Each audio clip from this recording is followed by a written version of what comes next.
Hello, everyone. Welcome to StudyTravel TV Live, a show of news, statistics, and opinion. I'm Matthew Knott, news editor of StudyTravel Magazine.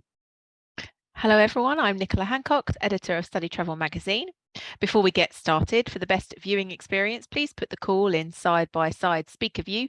You will see an icon in the top right corner where you can select the view. We are delighted to welcome you all today to this episode of StudyTravel TV Live. In today's broadcast, we'll be joined by our guest this week, Giuliana Bonvini, International Sales Manager at UCD English Language Academy in Ireland, and Gustavo Viale, CEO of Interway Educational Consultancy in Argentina and CEO of International Language Fair and Workshops. If you have any questions for the presenters or guest speakers or comments on the stories, please post them in the chat box below and we will read them out at the end. A big thank you to the sponsor of this episode, Felka. Okay, let's take a look at our first story. And again, there's been a good deal of activity in the language and summer school sector, and we'll begin with a roundup of some of those developments. Firstly, Intercamps has launched a new summer brand, a collaboration between UK summer provider Soul Education and two European agencies, Move and Study in Belgium and LEA Séjour Linguistique in France. It will initially offer both English and French camps in France and Belgium. UK summer provider St Andrews College Language Schools is expanding this year with two new residential locations, Newbattle Abbey College near Edinburgh and Manchester Metropolitan University, bringing its portfolio to 17 centres. In Spain, language provider AIL Español has acquired Olé Languages in Barcelona, which will become the third city for AIL, joining Madrid and Malaga. The Olé brand will continue with AIL Barcelona being gradually introduced in parallel. Staying in Barcelona, EU Business School has announced an English taught international summer school and a credit-bearing business bootcamp series at its campus in the city. The international summer school for 16 to 18-year-olds will offer sports management or international business tracks. And the Lexis Education Group in Australia, which operates the Lexis English chain of ELT schools, has announced further expansion into the vocational sector with the opening of the Culinary Academy in Noosa, a new commercial cookery and hospitality training school with certificate and diploma courses for international and domestic students. Okay, so at this point, we'd like to introduce our guests for this week, Giuliana and Gustavo. Hello, Thanks both for of having you. me. Thank you so much for joining us. Thank you very much for hosting me today. Pleasure. So Gustavo, if we could begin with you, we've seen a lot of activity, new openings, product launches already in 2023, which looks promising. How are things in Argentina's outbound sector right now? Well, good afternoon, everyone. Well, Argentina's market has really, gone really well, during 2022. And the first, big shows have been during this summer for us, with loads of groups and huge groups coming out of the country, particularly, with the UK as a main destination and also Ireland. Either the ESL sector as also, short programs and university placements overseas have really, had a massive impact in our markets. Contrary, perhaps, you may think, reading, financial or, economic news coming out of the country, the market itself, our industry itself has launched incredibly well, and the perspective for 2023 is even better. That's great. Okay. And are you seeing growth in interest in some of the sectors that we've just mentioned there? I know you said about ESL, but like summer language schools, academic summer programs, or even vocational courses. Have you seen interest grow there? We do actually. Well, so, summer school programs, I mean, they were always very popular.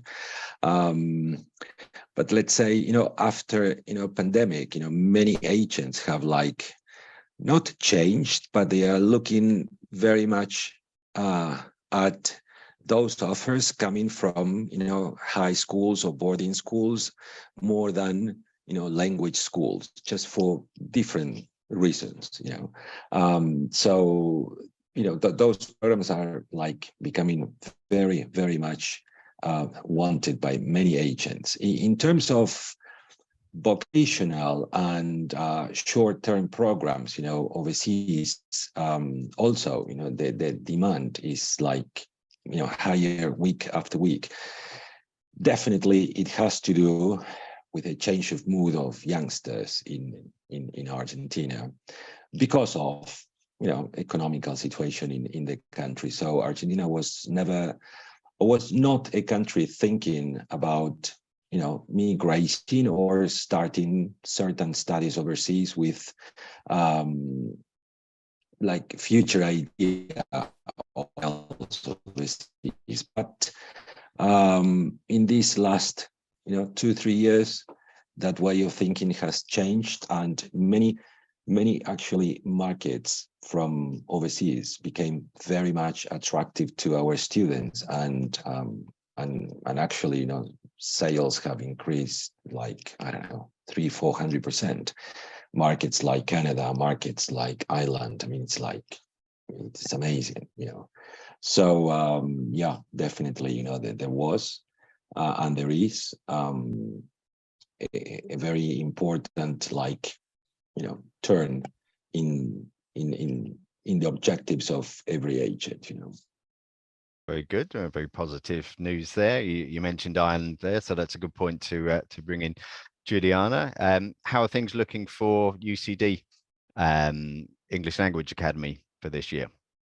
Yep, things started really well for us. We started by growing the sales team, actually, which is always a good thing. When we have more people in the sales team, that means more work coming in for all of us. We continue to attend industry events. You guys have seen me all over the place, which is also good, I guess. Is always very productive to be in these workshops, catching up, meeting the agencies, talking to other schools. There's always lots of opportunities for, to see how things are going for everyone. And in addition to that, one thing that was particularly interesting this year is that we started receiving summer bookings in November, right? November 2022, which is completely, exactly the opposite of what happened the previous year. Because in November 2021, we didn't even know when we could officially open the school, right? Things were still very unstable, and we didn't know what to expect. And in Ireland especially, there was this situation of opening, and then we had to close, and then we had to open, and we had to close. It happened so many times. So things were very uncertain back then. So we started 2022 not having all the certainty that we all wanted to have. So this year we finally had a better start, and things are looking very good, not only for the year-round bookings, but also for the summer business. And yeah, things are going really well. Good news. That leads nicely on to our next point, actually. So, because we've heard a lot about the junior sector just back in some of those developments there, but you offer summer courses for students aged 18 and over. So what are the main markets for those at the moment for you? Yeah, it's an interesting one, because when we say summer, I think that's the case for all of us, right? We automatically think juniors. And it was even surprising for me as well when I started, because I came from another school that was really strong in juniors. We had, from China and Italy alone, we had 600 students just queuing up outside of the school whenever we had new arrivals, right?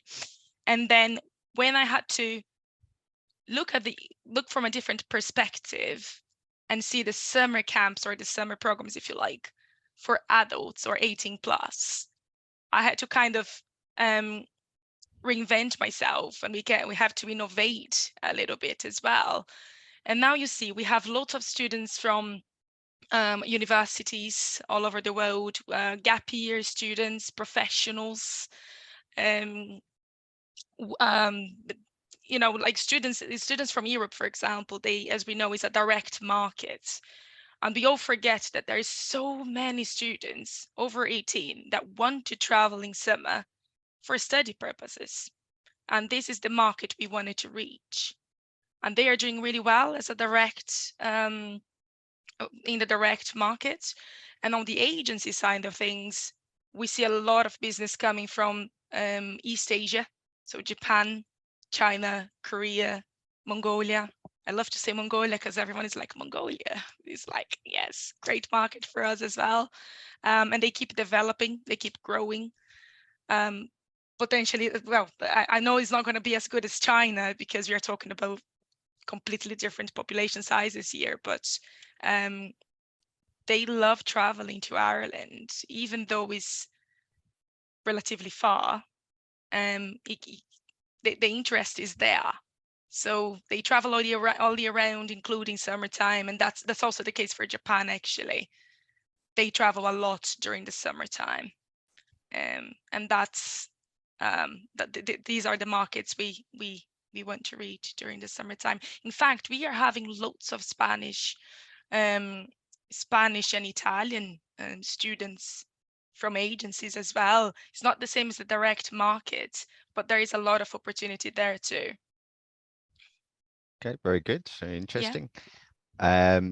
And coming back to the intercamps story, the first one we mentioned there, the agencies in Europe there involved, spoken about the value of in-country camps, particularly during the pandemic, but also as an ongoing business stream beyond COVID. Gus, I believe that the ARSA agencies in Argentina have also worked on some inbound initiatives during the pandemic to promoting study in Argentina. How is that going? Just a few of us actually have gone, through that road, and it's actually started because of the Brazilian demand. Brazilians wanted to come and study Spanish in Buenos Aires. So there are, of course, a couple of Spanish language schools over here. Many of them, international brands and so on.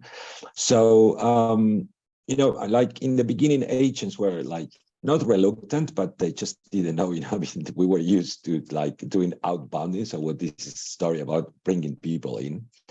So just two of us, we had like this meeting with the rest of the agents and introduced, how this would work. Particularly, Interway has been doing this for many years, but basically in terms of university placement for, Colombian and Peruvian and Ecuadorian students, in Buenos Aires.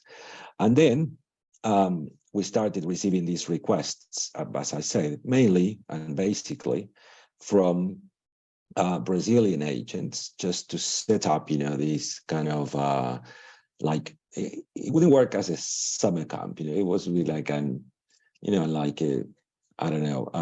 Spanish. As a second language, like winter or summer program, for them. So and it is still going over here. Probably, this exchange, let's say, between inverted commas, program culture is not much set in the society. So it is not easy, for example, just to manage the host families and to find host families and all that story. So it's like something, let's say, beginning, right, to work. It is having, a better development in terms of like university students who, like, I don't know, travel together for, I don't know, 2 weeks, and they have a university exchange program on a particular subject, I don't know, engineering or architecture or any of them. So we just like bring them here. They have classes in the morning, and then they have those, I mean, on-site experiences during the rest of the day. So that is something which is really working. Great, thank you. Right, we'll move on to the next story. Some sadder news next from the ELT sector in Ireland, where International House Galway has closed suddenly, leading to Association Marketing English in Ireland implementing its learner protection scheme for affected students. In a notice sent to partner agencies, seen by StudyTravel Magazine, the school said it had not been possible to generate enough sales to cover the debts accrued due to the pandemic and to service the ongoing costs of the business. Marketing English in Ireland told StudyTravel Magazine that under the private insurance scheme that was introduced last year, around 100 current and future students were covered, and that most started classes the following Monday. IH Galway was established in 2015. The school was approached for comment, but has not as yet responded. This is obviously difficult for all the staff, students and agents affected. Ireland's sector did survive the pandemic relatively well, it seemed, certainly with fewer school closures than the UK, Canada, Australia, for example. Government support was a factor in that, seemingly. Giuliana, we know that demand was there in 2022 as the country reopened after COVID, but was it difficult for some schools to turn that into profitability, do you think? Yep, it was certainly difficult during the restrictions, especially because 2 years, as we all know, is a long time. And even if you're talking about a school that has a lot of cash sitting there, 2 years with no business is pretty difficult to bear, right? But look, since they allowed the schools to go back into the face-to-face programs, it was evident that there was a huge backlog of students just waiting to travel. And they all came in one go. And we could see that, especially because during the workshops, the agent workshops, I remember it was funny. The first one I attended was in November 2021. And then it started again, a few others in 2022. And by the time I got to 2022, perhaps towards the end, and now the ones that we did in January, I could see the progress we have been made in just over 1 year, right?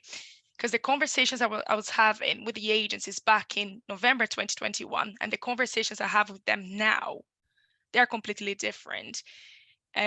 Even during and this is what I was going to say, actually, that is funny, because now when we go into a meeting with an agent, you might say, yes, nice to meet you, hi, how are you? And then the first question they're going to ask you is, do you have availability?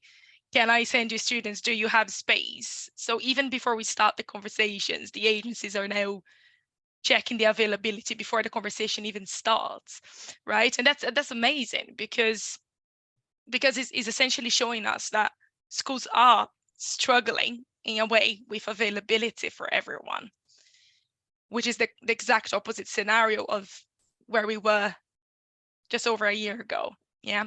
So I understand that some schools perhaps couldn't go through the whole period, but I do believe that now those who stayed in the business, they will make up for it very quickly.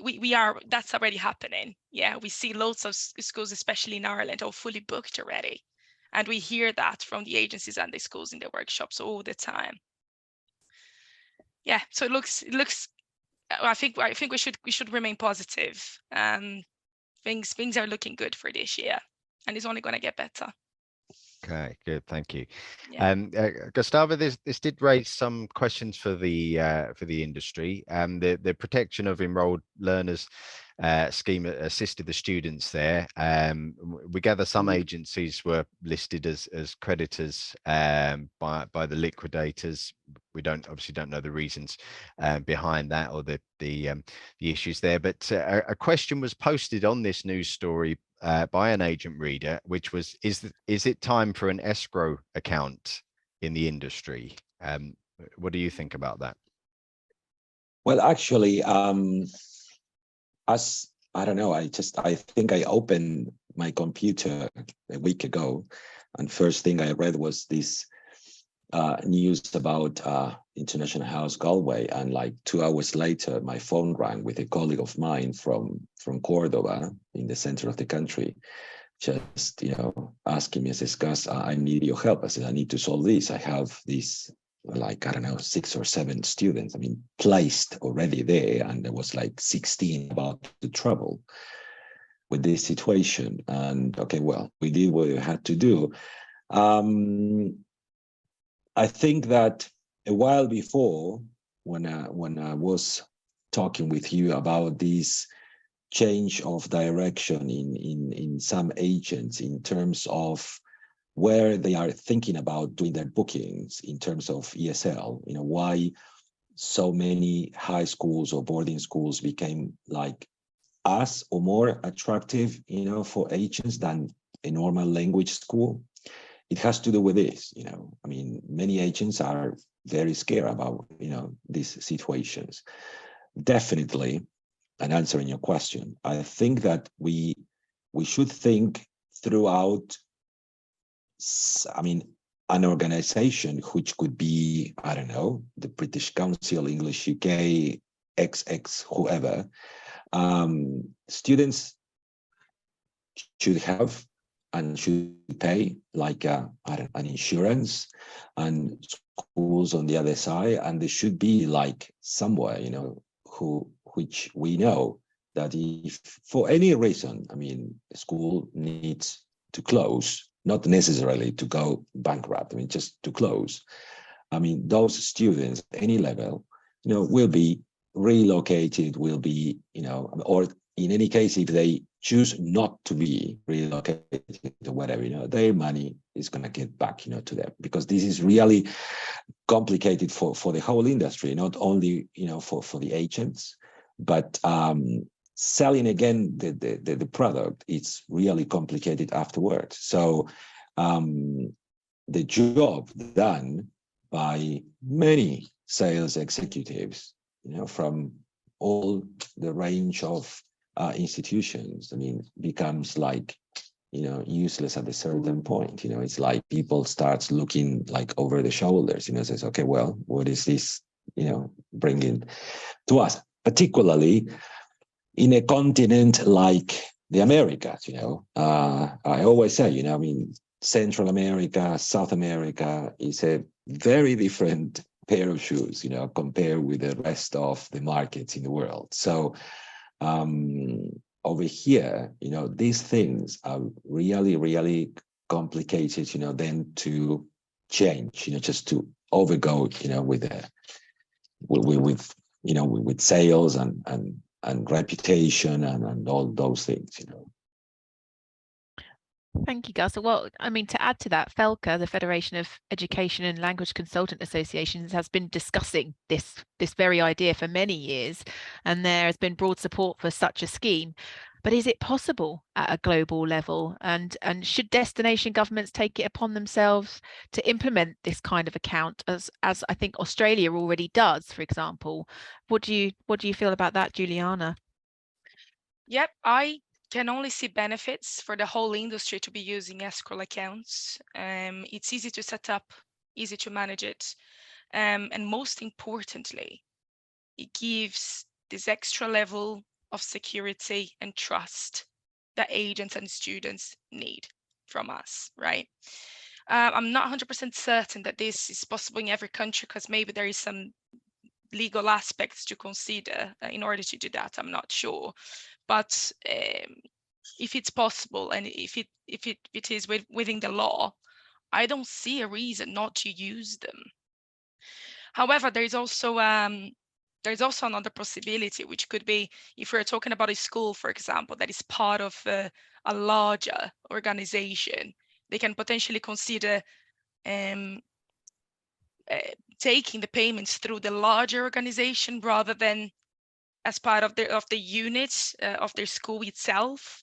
So that could also be a second option that is not necessarily escrow accounts, but they use something associated with a larger company that supports them.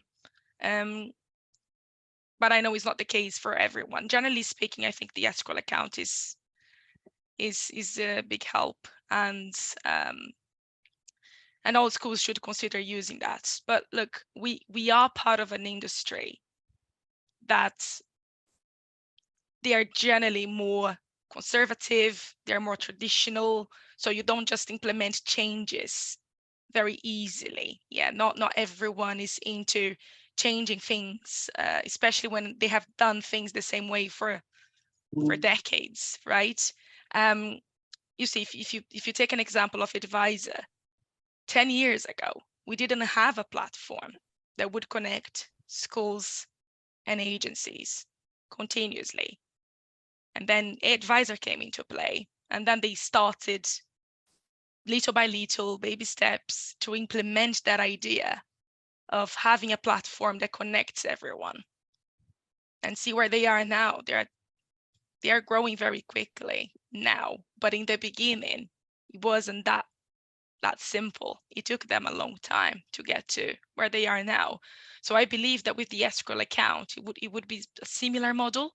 It would start a bit slow, but then as you do it more and more, and then as more schools start using that, it would just benefit everyone, essentially. Okay, thank you. Yeah. Gustavo, if we come back to you, how are things in Argentina's agency sector? Did most of the agencies, the companies, sort of survive COVID? Have we got roughly the same number of players in the sector? We do. Yeah, we do. We do have the same number, and actually, I would say with this new opening of everything, is like, I mean, I have noticed already a couple of new agents around, former students or former, language teachers who got seriously involved in the industry. So we have actually like a dozen of agents traveling with over 100 students, around the UK or in the States. So yeah, 2023 looks really good. And the rest are getting ready for July, for the larger, groups. So yeah, we are very positive, for this year, at least for sure, Great, thank you. Okay, let's take a look at our next story. UNICEL, the Association of Agencies and Language Tour Operators in France, has welcomed the government's announcement of a plan to boost English language skills and student mobility, but has called for greater recognition of privately funded study travel and more involvement of the agency sector. At the end of last year, France's Minister of National Education and Youth unveiled a strategy to improve English skills as an educational priority, and wants 80% of ninth grade students to be at A2 level by 2025, up from just over 50% now. A part of the plan is through increased student mobility, particularly through school group trips and Erasmus scheme. UNICEL called for wider recognition beyond Erasmus frameworks and highlighted that most study abroad takes place on a privately funded basis. By going through specialised operators, it is easy to find placements in foreign schools, the association said. UNICEL also called for the encouragement of short stays for much younger students and for greater education of opportunities for students, families and school staff. So, Gustavo, does the government of Argentina have similar initiatives to this for English and perhaps for Portuguese? And is there any involvement for the agency sector in outbound schemes? Well, at least until the end of this year, we have a very protectionist administration, in charge of the government. Actually, in my previous, comment, speaking about 2023, we have elections this year in Argentina. So when you know, when this country is going through this period in terms of movement, you know, of students in our industry. So having said this, although the current government is very protectionist and does not push at any stage this student mobility through any program, we do have in the city of Buenos Aires, which is like an autonomous, district, the local government, they support very much for the inbounding industry. Nothing that has to do with outbounding will have a government support. You know, you may actually go to different offices which have to do with the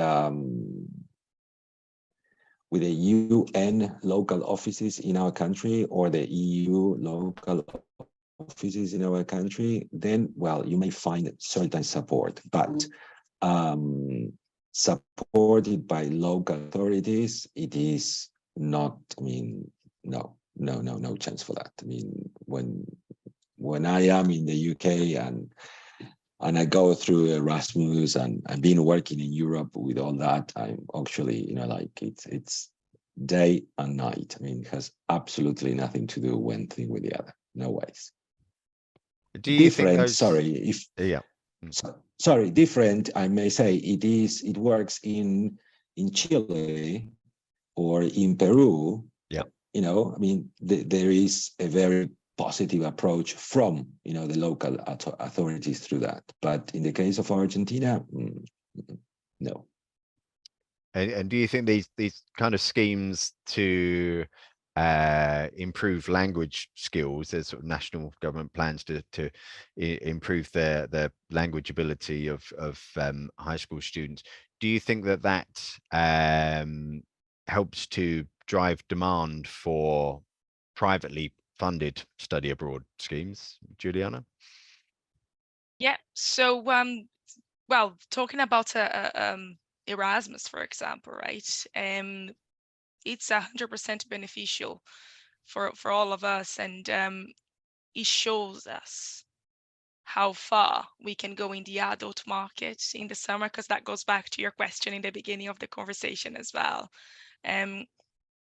For many years, in fact decades, Ireland positioned itself as a work and study destination. I'm not talking about all schools, but generally speaking, especially in certain markets like South America, Ireland has been a destination for work and study programs when it comes to the adult market.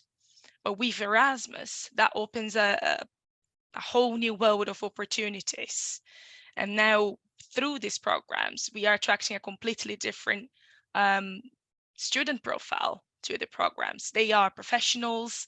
They want to do business English. They want to go into company visits. They want to have some form of work-related experience as part of their study program.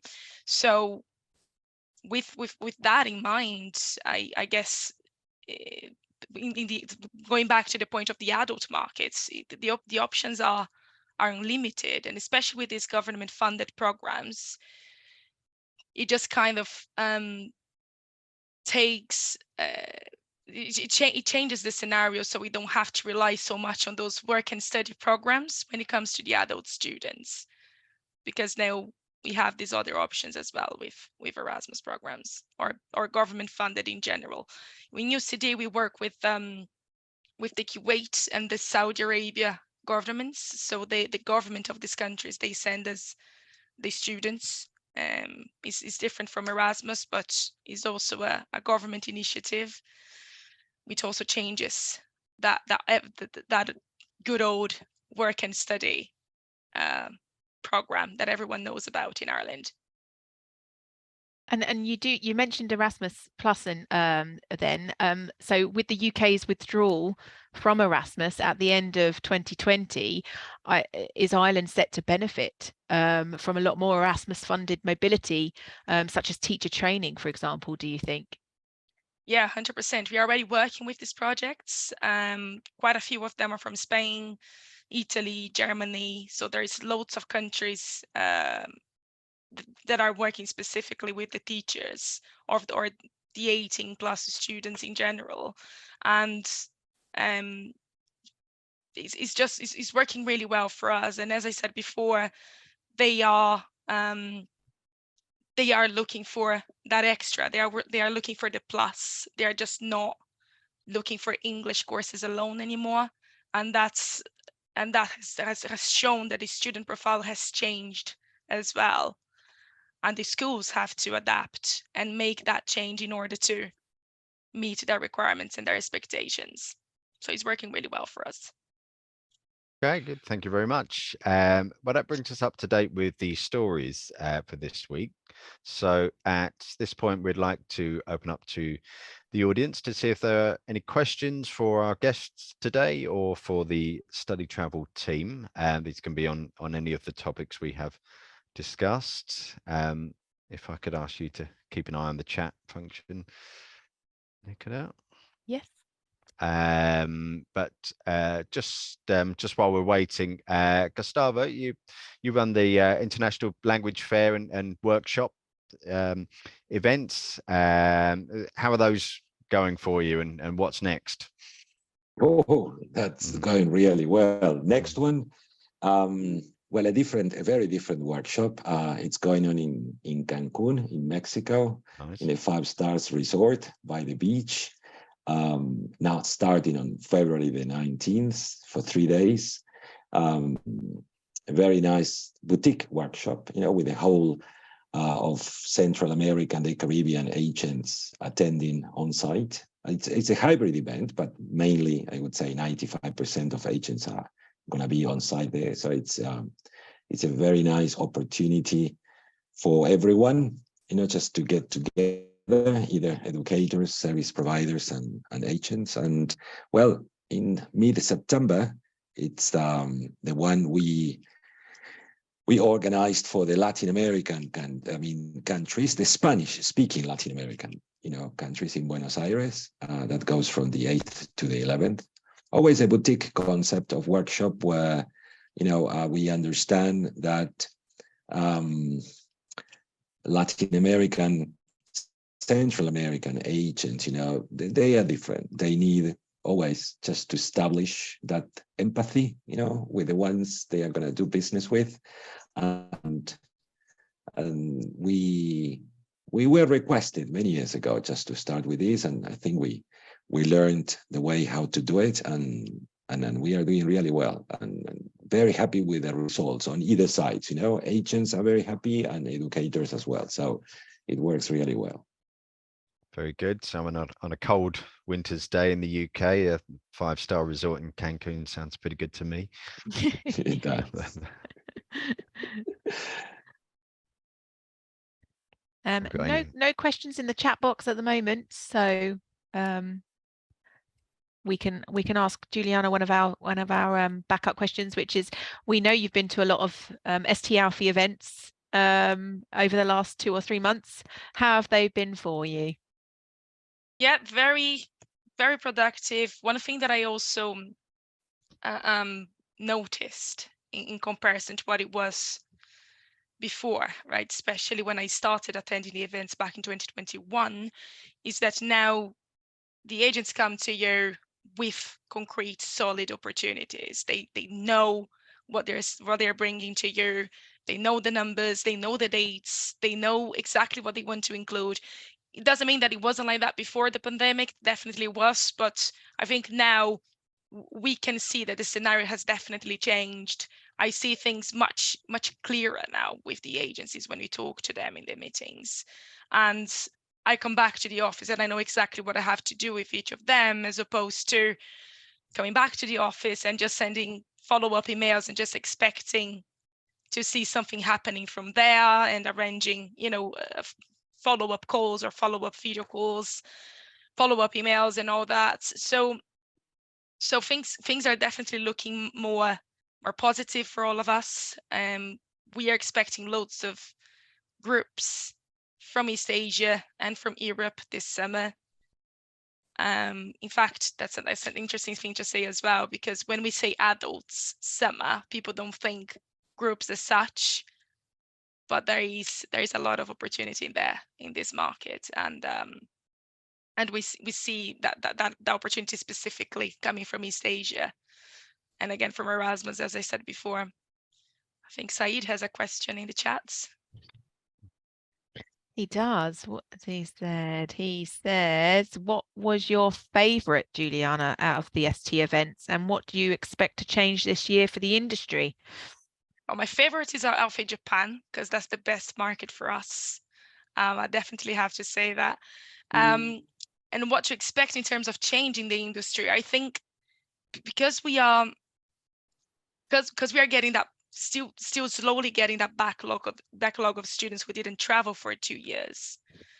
Perhaps one thing that I would love to see changing is how we deal with business as usual, which goes back to one of the points we discussed here earlier today, because this is an industry where we are over traditional, we are over conservative in certain ways. We don't change things as much or as quick as we should, but now we are forced to do that. And I do hope that schools are probably going to work in a way that suits the agencies better, suits the students better. We have to offer more flexibility is a fact. Even this terms and conditions thing that we used to be so attached to before, now we have to be perhaps a little bit more flexible with that too. And as long as we try to be flexible and we try to adapt, I'm sure that the agencies and the students are going to be happier, and we're going to pick up from where we left pre-pandemic much quicker as well. Thanks for the question, Said. Thank you. Anything else? Gus, quickly, we might ask you. You're a member of ARSA, the agency association in Argentina. What does the association have planned for the next few months?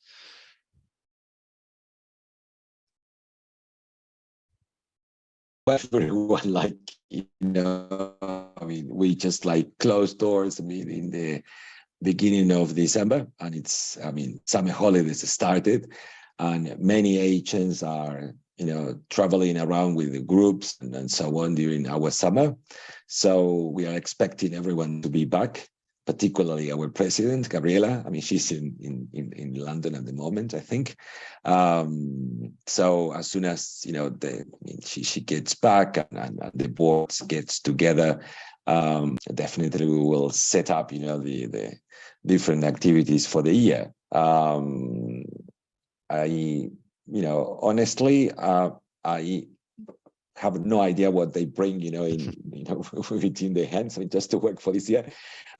Definitely, we are increasing the membership. It's it's like they feed each other. ILF and workshop being in Buenos Aires in September always brings new agents from around the country.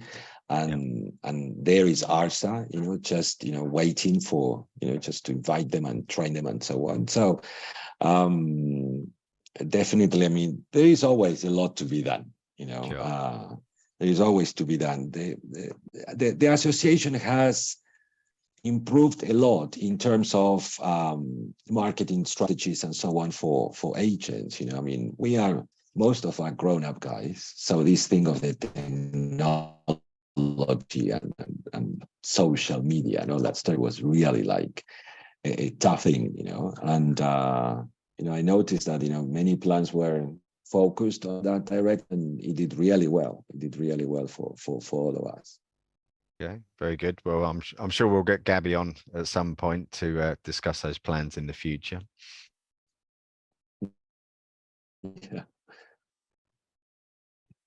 Oh, and we do. Yeah, he's asking another question. Thank you, Said. Gustavo, do you expect South American market to continue?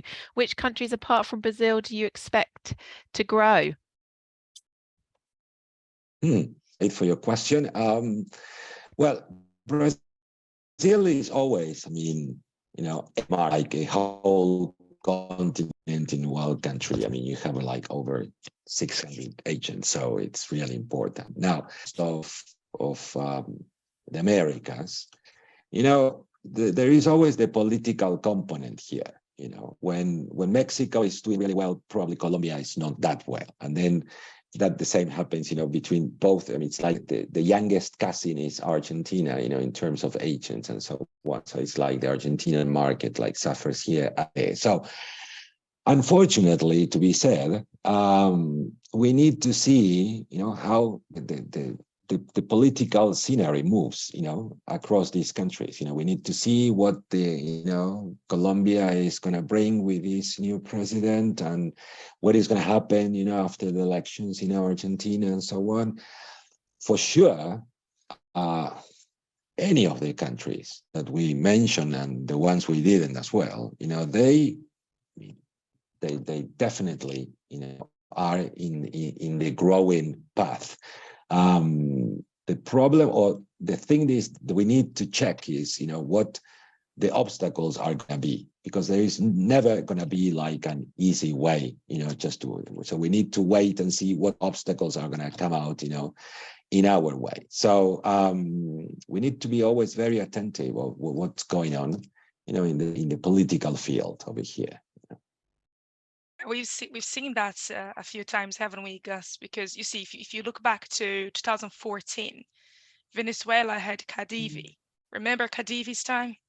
When Ireland, for example, was full of Venezuelans, the schools were Correct. full of them. And now, where are the Venezuelans? Things Yeah. changed. So Khadivi's not there anymore.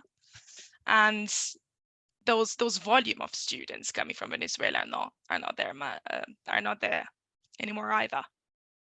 And yeah, so that's of course just one example, but you still have the Brazilians in Ireland. That I can only speak for Ireland at the moment. So yeah, you had a lot of Brazilians in Ireland. Yeah. I mean, yeah, we I still was there do. like 3. Yeah, there was Still good. many of them. Yeah. Yeah, they go for the work and study program there. Correct. Yes. Yeah, which used to be what the Venezuelans used to do as well, but they don't do it anymore. Yeah. Not as much. Yeah, Thanks it's for the very question, unfortunate. But yeah. For a good discussion of the Brazilian market, actually, I would recommend watching our previous episode where we had Alex Argenta, the president of Belter, who gave us some detailed description of what's happening in Brazil, but it certainly sounded like a very positive time there. So do watch that previous episode. Okay, well, that concludes our audience Q&A, which brings us to the end of this week's StudyTravel TV Live. Yes, visit the StudyTravel TV Live page on the network. You can see a screen grab of that there. You find it under the magazine section in the menu, and on this page we'll announce the guests and the dates for the next broadcast, and you will be able to find a recording of today's episode and all of the past episodes that I just mentioned there, including that one with Belter. So that's it for today. We'd like to say a big thank you to our special guests. Giuliana, thank you for your time and your insights today. Thank you very much for inviting and for having me once again. Pleasure to be here. Thank you. And Gustavo, thank you to you and for sharing your thoughts. Thank you so much. I mean, everyone, and it was an honor to be with you sharing today. Thank you. We look forward to seeing you again, probably in September, I guess, Alfie. We will definitely. We'll be there. And thank you to our sponsor this week, Felka. And thanks to everyone for watching. Goodbye. Thank you. Goodbye.